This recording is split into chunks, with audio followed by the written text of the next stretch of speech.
नमस्कार, India daily देख रहे हैं आप और आपके साथ मैं हूं ऋतु। आप सभी का हमारे इस खास शो में, जिसमें हम दिखाते हैं 3 बजे की 3 बड़ी खबरें, आपका मैं स्वागत करते हैं और शुरुआत करते हैं आपको सबसे पहले वो 3 बड़ी खबरें आपको बताते हैं। प्रयागराज से खबर पहली, जहां शंकराचार्य स्वामी अविमुक्तेश्वरानंद सरस्वती के खिलाफ यौन शोषण मामले ने सियासी और धार्मिक हलकों में हलचल मचा दी है। पूरे दिन घटनाक्रम के बावजूद गिरफ्तारी नहीं हुई, जबकि चर्चाएं लगातार जारी है। शंकराचार्य ने पुलिस अधिकारी अजयपाल शर्मा पर गंभीर आरोप लगाए और तस्वीर जारी कर जांच की निष्पक्षता पर सवाल भी खड़े किए। पुलिस का कहना है कि अदालत के आदेश पर मामला दर्ज हुआ और बयान भी दर्ज करने की प्रक्रिया भी जारी है। वहीं दूसरी बड़ी खबर रहेगी दिल्ली की, जहां पर देखिए दिल्ली के कश्मीरी गेट इलाके में लॉरेंस बिश्नोई की लीगल टीम पर फायरिंग ने हड़कंप मचा दिया। अज्ञात हमलावरों ने गाड़ी पर कई राउंड गोलियां चलाई और मौके से वो रफू चक्कर हो गए, फरार हो गए। घटना के बाद इलाके में दहशत फैल गई। जो इसमें तस्वीर सामने आई है, जो 2 तस्वीर जो कि बेहद महत्वपूर्ण हो जाती है। दिल्ली पुलिस ने बैरिकेडिंग कर आरोपियों की तलाश शुरू कर दी है और हर एंगल से इस पूरे मामले को लेकर अब तफ्तीश की जा रही है। अब बात करते हैं तीसरी और आखिरी बड़ी खबर की, जो भी दिल्ली से सामने आई, जहां chief justice of India Suryakant ने एनसीईआरटी की कक्षा 8 की नई किताब में न्यायपालिका में भ्रष्टाचार के जिक्र पर स्वतः संज्ञान लिया है। मुख्य न्यायाधीश ने कहा है कि वे किसी भी संस्था को बदनाम करने की अनुमति नहीं देंगे। सांसद कपिल सिब्बल ने भी चिंता जाहिर की है। कानून मंत्री के अनुसार 2016 से 2025 तक सीजीआई कार्यालय में 8360 से अधिक शिकायतें दर्ज हुई है। चलिए शुरुआत करते हैं और सबसे पहले जो पहली खबर है उस पर विस्तार से अब आपको जानकारियां दें। खबर है प्रयागराज की, जहां शंकराचार्य अविमुक्तेश्वरानंद को लेकर जो तस्वीर सामने आ रही है, जिनके खिलाफ दर्ज यौन शोषण मामले को लेकर सियासी और धार्मिक हलकों में इस वक्त बहुत तेजी से हलचल नजर आ रही है। पूरे दिन चले घटनाक्रम के बावजूद अब तक कोई गिरफ्तारी नहीं हुई है, जबकि गिरफ्तारी की चर्चाएं लगातार जारी है। और इसी बीच शंकराचार्य ने संयुक्त पुलिस आयुक्त अजयपाल शर्मा पर गंभीर आरोप भी लगा दिए हैं। एक तस्वीर जारी कर जांच की निष्पक्षता पर बड़े सवाल खड़े किए। उनका यह बड़ा दावा है कि शिकायतकर्ता और जांच अधिकारी के बीच नजदीकी संबंध है। कुछ ऐसे संबंध है जिसकी वजह से इस पर प्रभाव पड़ रहा है, जिससे पूरे मामले पर बड़े सवाल खड़े हो रहे हैं, संदेह पैदा होता है। वहीं पुलिस का कहना है कि अदालत के आदेश पर मामला दर्ज हुआ है और प्रक्रिया के तहत ही बयान दर्ज किए जा रहे हैं। फिलहाल मामले को लेकर जो जांच जारी है और सभी पक्षों की भूमिका की पड़ताल भी की जा रही है। करेंगे इसी को लेकर के चर्चा और हमारे साथ इस वक्त नित्यानंद कनेक्ट, हमारे संवाददाता, उनसे जानकारी ले लेते हैं। नित्यानंद, जो ये मामला इस वक्त तूल पकड़ता हुआ नजर आ रहा है, यहाँ पर शंकराचार्य अविमुक्तेश्वरानंद को लेकर के और जो ब्रह्मचारी है उनको लेकर के जिस तरीके की ये जो तस्वीर सामने आती है प्रयागराज में, एक तरह से अब ये सियासी रूप लेने लग गया है। यहाँ पर लड़ाई हो गई है प्रशासन बनाम शंकराचार्य की। सीधे तौर पर सांठ गांठ का बड़ा आरोप लगा दिया है अविमुक्तेश्वरानंद ने। जी बिल्कुल, देखिए शंकराचार्य प्रकरण में अब कई चीजें सामने आ रही है। एक तरफ शंकराचार्य ने एक तस्वीर को जारी किया जहां उनका एक दावा है कि शिकायतकर्ता और जांच अधिकारी दोनों साथ मिले हैं। इसके चलते उन्होंने एक मांग की है कि सुप्रीम कोर्ट के रिटायर्ड जज और बीजेपी गैर बीजेपी शासित राज्य की पुलिस द्वारा इसकी जांच कराई जाए। शंकराचार्य हर प्रकार के जांच के लिए सहयोग करने को तैयार है। इसके साथ उन्होंने शुरुआत में ये भी कहा था कि हम गिरफ्तारी के लिए भी तैयार है, मगर जो पुलिस हो वो गैर भाजपा शासित प्रदेश की पुलिस होनी चाहिए। इसके साथ आज आशुतोष ब्रह्मचारी ने भी शंकराचार्य पे कई बड़े आरोप लगाए हैं। उसमें अवैध संपत्ति का आरोप है, साथ साथ उन्होंने कुकर्मी कहा है शंकराचार्य को, और शंकराचार्य कहने पर भी उन्होंने कहा है कि सुप्रीम कोर्ट की विलना होगी अगर उन्हें कोई शंकराचार्य कहता है। तो फिलहाल कई चीजें सामने आ रही है, हर दिन एक तस्वीर सामने आ रही है, चीजें और भी बढ़ रही है। इसके साथ ही कई तरह के आरोप शंकराचार्य द्वारा लगाए जा रहे हैं तमाम लोगों पर, शिकायतकर्ता समेत जांच अधिकारी पर भी। तो इसके साथ ही उनका नित्यानंद, ये बताइएगा, संयुक्त पुलिस आयुक्त अजयपाल शर्मा को लेकर जो तस्वीर आती है, अजयपाल शर्मा पहले से ही कई दफा चर्चाओं में रहे हैं और अब अभी मुक्तेश्वर आनंद को लेकर के जब वो इन्वॉल्वमेंट को लेकर जिक्र कर रहे हैं, शंकराचार्य की तरफ से उनको लेकर के स्पष्ट तौर पर नाम लेकर के इस तरीके की टिप्पणी की जाती है, तो ये मामला अब आपको कहां जाता हुआ नजर आ रहा है? देखिए, शंकराचार्य की मुताबिक बात की जाए तो आशुतोष ब्रह्मचारी और जांच अधिकारी दोनों साथ में हैं। इसी चलते शंकराचार्य का बार बार ये कहना है कि उन्हें इस जांच पर भरोसा नहीं है। उनका साफ तौर पे कहना है कि अलग प्रदेश से जहाँ पे गैर बीजेपी शासित प्रदेश हो वहां की पुलिस जांच करेगी तो उनपे उनका वो पूरा सहयोग भी करेंगे। इसके साथ ही बीते 2 दिन से चर्चा काफी तेज थी कि शंकराचार्य की गिरफ्तारी हो सकती है। इसके बावजूद शंकराचार्य का उस दौरान ये कहना है कि अभी तक कोई गिरफ्तारी नहीं की, ना किसी अधिकारी ने उनसे बात करने का प्रयास किया। तो शंकराचार्य के मुताबिक अभी वर्तमान में सिर्फ माहौल बनाया जा रहा है, इस प्रकार की कोई तैयारी नहीं है। शंकराचार्य का ये भी कहना है कि वो स्वागत करेंगे अगर किसी प्रकार का उनसे पूछताछ के लिए उन्हें बुलाया जाता है, ले जाया जाता है। नित्यानंद, देखिए, ये गिरफ्तारी को लेकर के जो एक पिक्चर सियासी रूप में अब दिखाई जा रही है, बताई जा रही है कि गिरफ्तारी अभी तक एक भी नहीं हुई है, और इसको लेकर के एक कोर्ट का कॉल और प्रशासन का कॉल जो दोनों तरफ से सामने आ रहा है, इस बीच शंकराचार्य हैं और उनके दावे हैं। ये पूरी तस्वीर अभी आपको कैसे नजर आ रही है प्रयागराज को लेकर के, जहां से ये कहा गया कि यौन शोषण का जो ये मामला सामने आया, सीधे तौर पर ये मामला आप कनेक्ट कैसे कर रहे हैं? देखिए, प्रयागराज में जो शंकराचार्य पे जो आरोप लगा है कि बटुकों के साथ यौन शोषण का जो आरोप लगाया गया, उसके बाद कई तरीके के लोग भी शंकराचार्य के पास पहुंचे। इसी दौरान जो राजनीतिक पार्टी के लोग हैं वो पहुंचना शुरू किए। आज कांग्रेस की बात की जाए तो 65 जनपदों में ज्ञापन भी जिलाधिकारी के माध्यम से प्रधानमंत्री को सौंपा गया, और आज ही शंकराचार्य द्वारा एक याचिका दायर की गई थी, उस पर 4 बजे से सुनवाई हुआ। फिलहाल शंकराचार्य द्वारा हर प्रकार के सहयोग की बात भी कही जा रही है, इसके साथ कई आरोप भी लगाए जा रहे हैं, गंभीर आरोप। शंकराचार्य के मुताबिक उनको वर्तमान जांच अधिकारी पे भरोसा नहीं है, इसलिए वो लगातार बस एक ही मांग कर रहे हैं कि अन्य प्रदेश की जहां पे भाजपा की सरकार ना हो, उस प्रदेश की पुलिस और सुप्रीम कोर्ट के रिटायर्ड जज द्वारा इसकी जांच कराई जाए, उन पर उन्हें भरोसा होगा। और हर प्रकार का ये बताइएगा, क्योंकि जांच की निष्पक्षता पर सवाल खड़े किए शंकराचार्य ने। उन्होंने कहा है कि विश्वास नहीं है मुझे प्रदेश की पुलिस पर, अगर जांच हो तो दूसरे राज्य की पुलिस आए और वो जांच करे।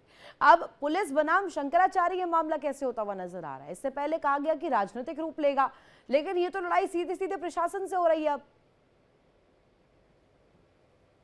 देखिए, पुलिस बनाम शंकराचार्य तो चल ही रहा है, मगर शंकराचार्य के नजरिए से देखा जाए तो ये संत वर्सेस संत का मामला है, जहां आशुतोष ब्रह्मचारी ने इस प्रकार के गंभीर आरोप लगाए, जो कि खुद एक मठ से जुड़े हुए हैं, उनको कई प्रकार की जानकारियां होती है। तो अभी शंकराचार्य का ये कहना है कि शंकराचार्य क्योंकि सनातन धर्म में सबसे बड़ा पद माना जाता है, शंकराचार्य के मुताबिक अगर इतने बड़े पद पर वो आरोप लगा सकते हैं तो वो संत ही नहीं।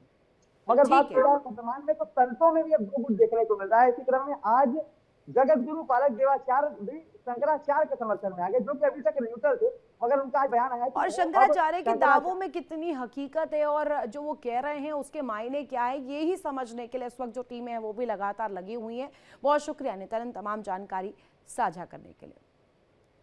और एक और खबर आपको बता दें, राजधानी दिल्ली से इस वक्त की बड़ी खबर, जहां कश्मीरी गेट इलाके में लॉरेंस बिश्नोई की लीगल टीम पर फायरिंग की घटना ने हड़कंप मचा दिया। जानकारी के मुताबिक अज्ञात हमलावरों ने चलती गाड़ी पर कई राउंड गोलियां चलाई और मौके से फरार हो गए। घटना के बाद पूरे इलाके में दहशत का माहौल नजर आया। दिल्ली पुलिस ने तुरंत कार्रवाई करते हुए आसपास के इलाकों में बैरिकेडिंग कर दी और आरोपियों की तलाश में सर्च ऑपरेशन चलाया जा रहा है। फिलहाल ये साफ नहीं हो पाया कि हमले के पीछे किसका हाथ था, लेकिन पुलिस हर एंगल से जांच पड़ताल में जुटी हुई है।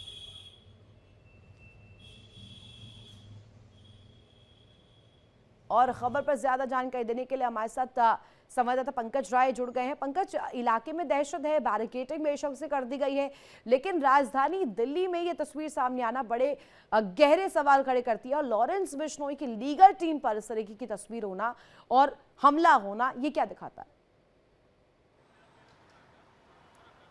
बिल्कुल रितु, ये बड़ा सवाल है, क्योंकि लगातार अगर देखा जाए तो दिल्ली में जो पिछले कुछ दिनों में जिस तरह से वारदातें सामने आई थी, चाहे फिरौती की बात हो, चाहे तमाम ऐसी गोलीबारी की घटना जो सामने आई थी, उसमें कहीं न कहीं लेकर के दिल्ली पुलिस ने उस पर नकेल भी कसी, एक्शन भी ली और उसके बाद इस तरह से लॉरेंस के लीगल टीम पर कहीं न कहीं रात 10:10 में पुलिस के अनुसार गोलीबारी करना, 4 से 5 राउंड जो फायरिंग हुई उसमें एक व्यक्ति जो कार में बैठे थे उनको गोली भी लगी। ये सवाल खड़ा करता है कि किस तरह से लोगों का हौसला अगर देखा जाए तो बुलंद हो रहा है। इसको लेकर के लगातार अगर दिल्ली पुलिस की बात किया जाए तो लगातार इस पर कार्रवाई भी की जा रही है। लेकिन इस पूरे मामले में अगर देखा जाए जो लॉरेंस का है, लॉरेंस के लीगल जो वकील हैं उनके टीम कर उनको दर्शन करके वो लोग 5 लोग एक गाड़ी में बैठते हैं, उसके बाद पीछे से गोली चलाई जाती है, जो कि साफ तौर पे तस्वीर में देखा जा रहा है कि पीछे का कांच भी डैमेज है और एक व्यक्ति को गोली भी लगी है। तो ये कहीं न कहीं एक सवाल पैदा करता है, लेकिन दिल्ली पुलिस भी इस पर सख्त एक्शन में है। लगातार उस पूरे इलाके को सर्च किया जा रहा है,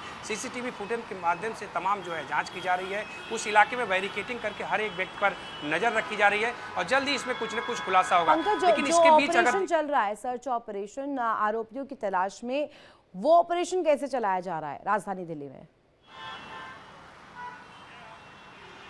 तो देखिए, लगातार अगर राजधानी दिल्ली की बात किया जाए तो दिल्ली पुलिस लगातार सुरक्षा के पुख्ते इंतजाम करती है, बैरिकेटिंग की व्यवस्थाएं की गई हैं, सीसीटीवी फुटेज के माध्यम से निगरानी रखी जाती है। कई ऐसे सर्वर रूम बनाए गए जहां से टीम रातों दिन वहां पर काम करती है। लेकिन इस मामले के बाद अगर देखा जाए तो नॉर्थ दिल्ली में जो है डीसीपी के अंतर्गत सुरक्षा के पुख्ते इंतजाम किए गए, तमाम व्यवस्थाएं की गई हैं। लगातार जो है कई ऐसे इलाके हैं जहां पर टीम छापेमारी भी कर रही है, कुछ जो इनपुट मिले उस आधार पर काम किया जा रहा है। लेकिन इसमें इसी बीच ऋतु मैं बताना चाहूँगा कि जो जिस तरह से सोशल मीडिया पर एक पोस्ट भी सामने आया जो राहुल फतेहपुर नवीन बॉक्सर के नाम से है, उसने साफ तौर पर लिखा है कि आज ये दीपक खत्री वकील पर हमला, उसकी जिम्मेदारी हम लेते हैं। ये लॉरेंस के लिए मुखबिरी और दलाली का काम करता था। ये तो पंकज, यानी कि इसे सीधे कनेक्ट कर दिया जाए, रोहित गोदारा हो या जिस तरीके से आप नाम जिक्र कर रहे हैं बॉक्सर का भी, ये तमाम लोगों के बीच में क्या ये गैंग वॉर की स्थिति थी और यही वजह है कि लीगल टीम पर ये हमला हुआ? बिल्कुल, देखिए ये एंगल भी हो सकता है। जैसा कि हमने पहले भी बताया था, इंडिया डेली की टीम ने सुबह भी बताया था कि जिस तरह से इस तरह की ये जो समस्या है, हो सकता है अगर लीगल वकील पर इस तरह से जो हमला हुआ है ये सवाल खड़ा करता है। लेकिन उसमें पुलिस को और भी एंगल देखना था कि उसमें 5 या 4 लोग और भी थे, तो उन चारों का क्या किसी से रंजिश था, इन तमाम चीज़ों पर जांच पड़ताल कर रही है टीम। अलग अलग टीमें गठित की गई हैं, खुद स्पेशल सीपी से लेकर के ज्वाइंट सीपी इस पर नज़र रखे हुए हैं। उस पूछताछ में कुछ ऐसे एंगल आए हैं जो कि वकील या लीगल जो एडिटर हैं, लीगल जो वकील हैं उनको कहीं से कुछ इनपुट मिला था, उनको कोई धमकी का भी चीज़ें जो है सूत्र बता रहे हैं कि कुछ ऐसा था। उस पर तमाम चीज़ों पर पुलिस जांच कर रही है और जांच के बाद इस पर कई अलग अलग टीमें जो हैं लगातार उन चीज़ों का सुराग निकाल रही हैं कि कहां से इनके पास कॉल आया था या कौन कौन से लोग हैं। इस तरह से सोशल मीडिया पे एक पोस्ट आया, उसको लेकर के भी टीम जांच पड़ताल कर रही है कि ये पोस्ट किसने किया है, राहुल फतेहपुरिया कौन है, का वो अलग जिस तरह से गोगी गैंग का जिक्र किया है। सीधे तौर पर अमूमन हम देखते हैं पंकज, जैसी तस्वीरें सामने आती है ऐसे हमले होते हैं और उसके बाद जिम्मेदारी कोई गैंग लेता है। अभी हम देख रहे हैं ये वाली पिक्चर के बाद जो जिसमें लीगल टीम पर इस तरीके का हमला हुआ, राजधानी दिल्ली के भीतर हुआ, और उसके बाद ये पोस्ट सामने आ जाना जो कि बहुत तेजी से वायरल भी हो रहा है। और इस पोस्ट को लेकर के कहा जा रहा है कि सीधे तौर पर धमकाने वाले अंदाज में इस पोस्ट के जरिए ये संदेश दिया गया है कि ये हमला करवाया गया है, हुआ नहीं है। बिल्कुल, देखिए जिस तरह से गैंगवार का मामला अगर राजधानी दिल्ली में बात किया जाए तो नीरज भवाना हो चाहे लॉरेंस बिश्नोई हो, तमाम ऐसे गैंग हैं जिनकी बातें आती हैं। लेकिन जब लीगल किसी वकील पर इस तरह से गोलीबारी करके उसके बाद पोस्ट करना, तो ये एक बड़ा सवाल है कि क्या उन्होंने कराया है या कोई फेक फेसबुक अकाउंट बना करके इस तरह से पोस्ट वायरल करके इन चीज़ों को बढ़ा रहा है। इन तमाम चीज़ों पर दिल्ली पुलिस की टीम जाँच करेगी। जाँच के बाद ही ये चीज़ें स्पष्ट होगी या क्लियर होंगी कि कौन इसके पीछे था, क्या साजिश थी, क्या सच में जो दूसरे गैंग हैं उन्होंने इस गैंग को ऊपर लीगल वकील के ऊपर इस तरह से हमला करवाया। इन तमाम चीज़ों की जानकारी जो है कुछ दिन के बाद या कुछ ही देर में दिल्ली पुलिस की जो टीमें जांच कर रही है खुलासा कर सकती है। लेकिन फिलहाल जिस तरह से पोस्ट आया, ये एक सवाल खड़ा करता है, ये एक क्वेश्चन मार्क लगाता है कि क्या ये जो दूसरा गैंग है उन गैंगों ने करवाया, लीगल वकील को टारगेट किया था, ये तमाम चीज़ें हैं। इन पर पुलिस जांच कर रही, जांच के बाद ही खुलासा होगा। लेकिन उसमें जो 4 और लोग थे उनका भी एंगल पुलिस जांच कर रही कि क्या इनकी भी किसी से आपसी रंजिश थी, क्या इनको भी किसी तरह का कोई ऐसे धमकी भरा कॉल, ईमेल या फ़ोन आया था। इन तमाम चीज़ों पर टीम जांच करी, जांच के बाद ही स्पष्ट होगा कि पूरा मामला क्या है। लेकिन अभी जिस तरह से ये सोशल मीडिया वाला पोस्ट वायरल हुआ है, इसको लेकर के भी टीम जो है जांच कर रही है कि ये कौन व्यक्ति था। क्या ये जिस तरह से बवाना गैंग या तमाम गैंगों का उसने जिक्र किया है, लगभग 7 से 8 गैंगों का जिक्र उसने हैशटैग करके लगाया हुआ है। तो इन तमाम एंगल पर जांच हो रही है कि क्या तमाम एंगल जो है इस वक्त सबसे बड़ी कड़ी हो सकते हैं इस पूरे मामले को लेकर के, और इसी पर जांच करने के जरिए ही कहीं ना कहीं वो सुराग मिल पाएंगे जिसके जरिए पूरी गुत्थी सुलझ पाएगी। बहुत शुक्रिया तमाम जानकारी साझा करने के लिए पंकज आपका। और बड़ी खबर आपको बता दें, राजधानी दिल्ली से ही जहां chief justice of India Suryakant ने एनसीईआरटी की कक्षा 8 की नई सोशल साइंस किताब पर स्वतः संज्ञान लिया है। किताब में पहली बार न्यायपालिका में भ्रष्टाचार और लंबित मामलों का जिक्र किया गया। मुख्य न्यायाधीश ने कहा कि वे किसी को भी इस संस्था को बदनाम करने की अनुमति नहीं देंगे और इस मामले में निपटने के लिए उचित कदम उठाएंगे।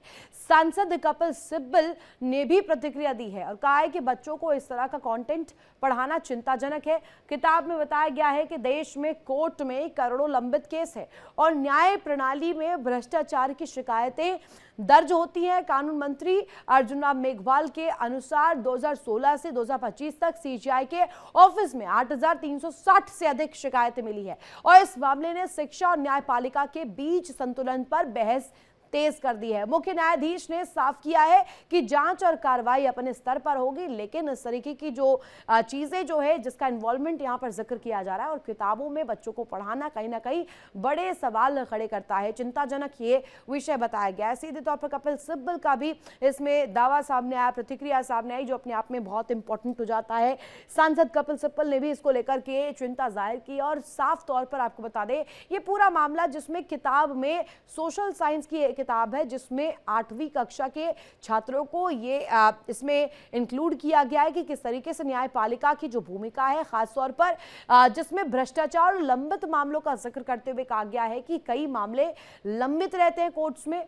और इसी खबर पर ज्यादा जानकारी देंगे मेरे सहयोगी आशीष, जो कि न्यूज रूम से इस वक्त मेरे साथ कनेक्ट हो रहे हैं। आशीष, ये पूरा मसला जो है कक्षा 8वीं की किताबों में, एनसीईआरटी की किताबों में, यहाँ पर इस पूरे मामले पर स्वतः संज्ञान लिया है खुद कोर्ट ने। और यहाँ पर देखिए सूर्यकांत जो कि जस्टिस है, जस्टिस ऑफ इंडिया हैं, उन्होंने ये टिप्पणी की है, इस तरीके का कमेंट, इस तरीके की इन्वॉल्वमेंट एनसीईआरटी की किताबों में इसका इंक्लूडन होना ये कहीं ना कहीं बड़े सवाल खड़े करता है और बड़ी चिंता का विषय है। बिल्कुल ऋतु, और इसी की वजह से नाराजगी कह लीजिए, साथ ही साथ उन्होंने खुद स्वतः संज्ञान लिया और साफ कह दिया कि इससे कैसे निपटना है ये हमें पता है। और पूरा मामला क्या है वो जरा सा एक बार हम फिर से एक दर्शकों को बता देते कि दरअसल ये 8वीं क्लास की एक सोशल साइंस की बुक है जिसमें जो भारत में किस तरह से न्यायपालिका कार्यपालिका काम करती है, तमाम चीजों का जिक्र किया जाता है।